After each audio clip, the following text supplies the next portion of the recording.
रायगड किल्ला, पूर्वी याला रायरीचा डोंगर म्हणत आणि आम्ही काही दिवसांपूर्वी आपल्या छत्रपती संभाजी महाराजांच्या राज्याभिषेकासाठी इथे गेलो होतो. रायगडवर जाण्यासाठी उत्तम मार्ग म्हटलं तर तो पायऱ्यांनी ट्रेक करत जाणं. माझ्या पायाला थोडं लागलं होतं म्हणून आम्ही रिस्क न घेता रोपेने जायचं ठरवलं. रोपेसाठी भयंकर गर्दी होती. 3 ते 4 तासांच्या वेटिंग लिस्ट नंतर आमचा नंबर लागला. मग काय, रोपेमध्ये बसलोत आणि अवघ्या 3 ते 4 मिनिटांमध्येच गडावर जाऊन पोहोचलो. 5 मिनिटाचा खेळ होता आणि खाली 2 ते 3 तास वेट केला. आता जवळजवळ पोहोचतोय. 2 मिनिटापूर्वी निघालो होतो.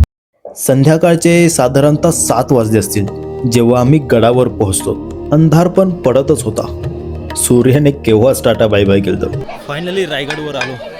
हे बघा, मैना म्हणती मी पायऱ्याने येईन रायगडवर. रोपवेने आलोय. तिथून फक्त एवढाच रस्ता आहे. म्हणजे किती, हार्डली 10 ते 20 स्टेप्स असतील. बायको तिथंच थकली बाबा.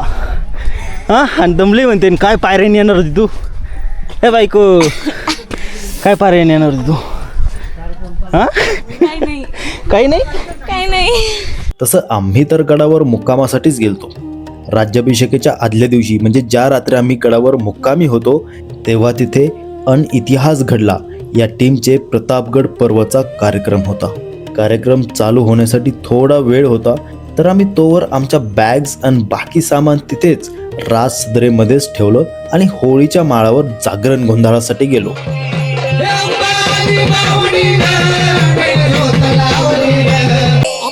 पाहुणी नाही ज्योत लावणी. आपल्या घरी एखादा पाहुणा आला आपण त्याचा आदर सत्कार नेहमीपेक्षा जास्त.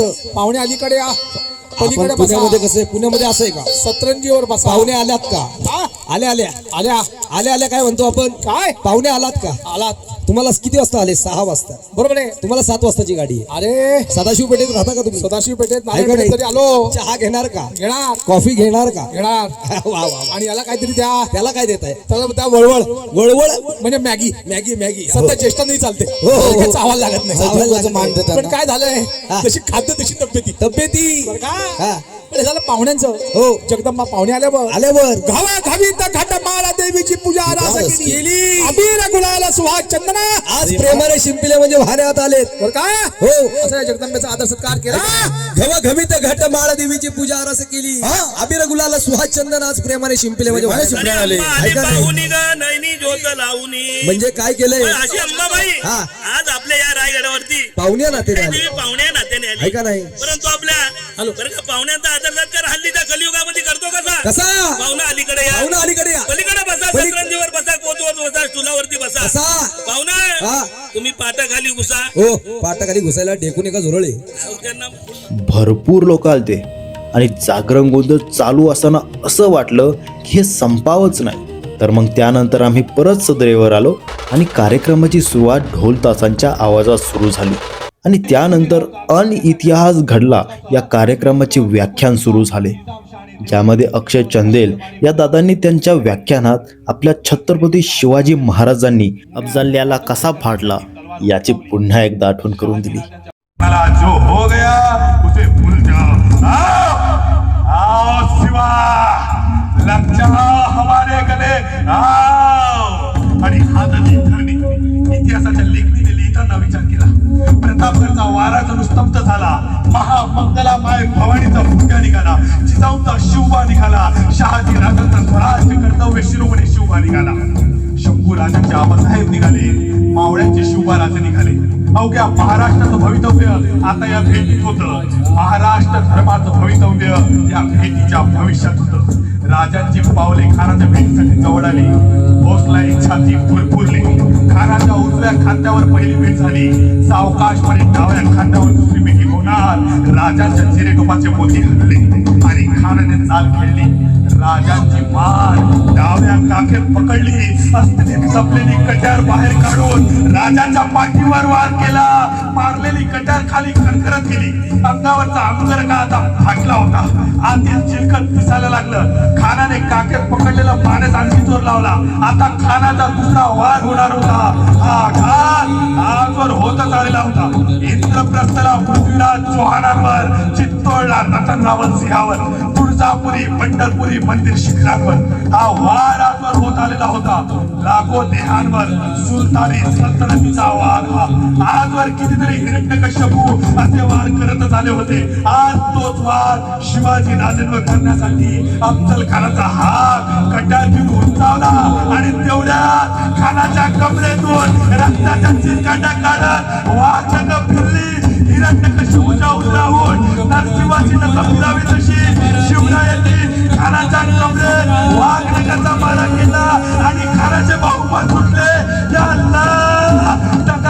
टका मनात कान किंचाळला. खानाच्या डाव्या हातातून पिछवा काढला आणि सरकत खानाच्या पोटात खोपला. अब्दुल्ला आगे हा भवानीचा वार तुटला. खानाच्या आदरा नाजाने पिछवा सकट बाहेर घेतल्या. रक्ताच्या धारा खानाच्या पोटातून बाहेर पडायला लागल्या. खानाच्या रक्ताने लाल झालेले राजांचे हात राजांचे रूप उग्र नरसिंहाप्रमाणे भासायला लागले.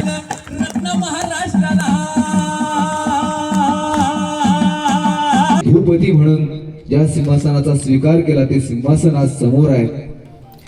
कार्यक्रम संपल्यानंतर आम्ही पेटपूजा केली आणि सोबत हरभरा आणला होता तर तोही खाल्ला.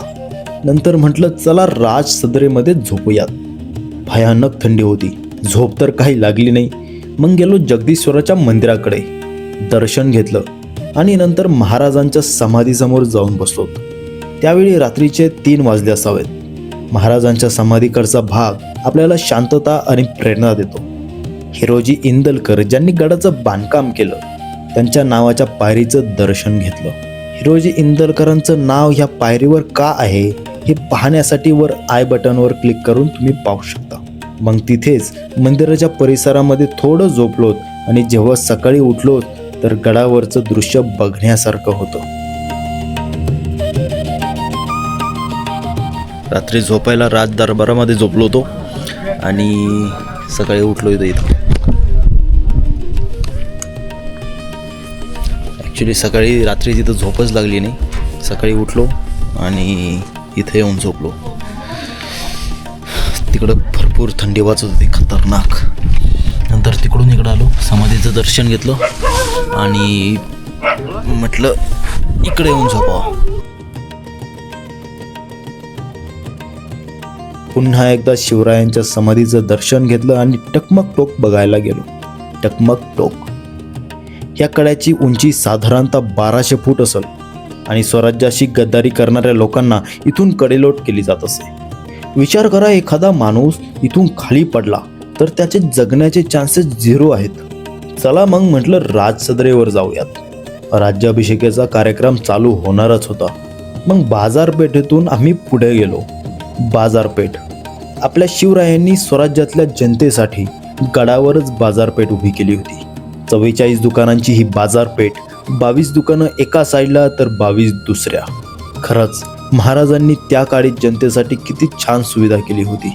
गडावर असताना कित्येकदा असं वाटलं आपण सध्या ज्या ठिकाणी उभे आहोत कधीतरी महाराज पण इथे आले असतील, बसले असतील.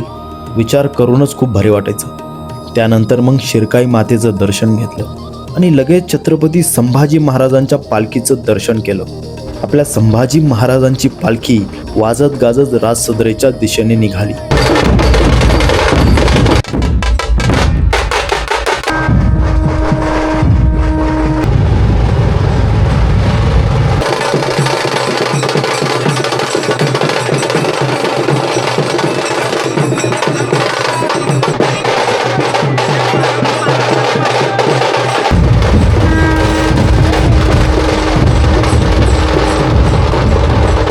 अशा या वातावरणात मन अगदी प्रसन्न झालं.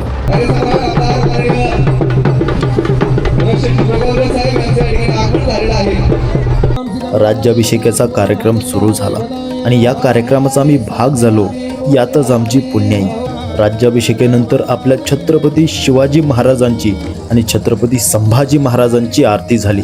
खरं म्हणायचं तर कार्यक्रमानंतर गडावरून खाली जायची अजिबात इच्छा होत नव्हती. असा हा माझ्या राजियांचा रायगड. रायगडा पुन्हा एकदा नक्की भेट देईल. आता निरोप घेतो असं म्हणत आम्ही रोपवेने परतलो. तुम्ही सर्वांनी हा व्हिडिओ शेवटपर्यंत पाहिलात यासाठी मनपूर्वक आभार. पुन्हा भेटूया पुढच्या व्हिडिओमध्ये. जय भवानी जय शिवराय.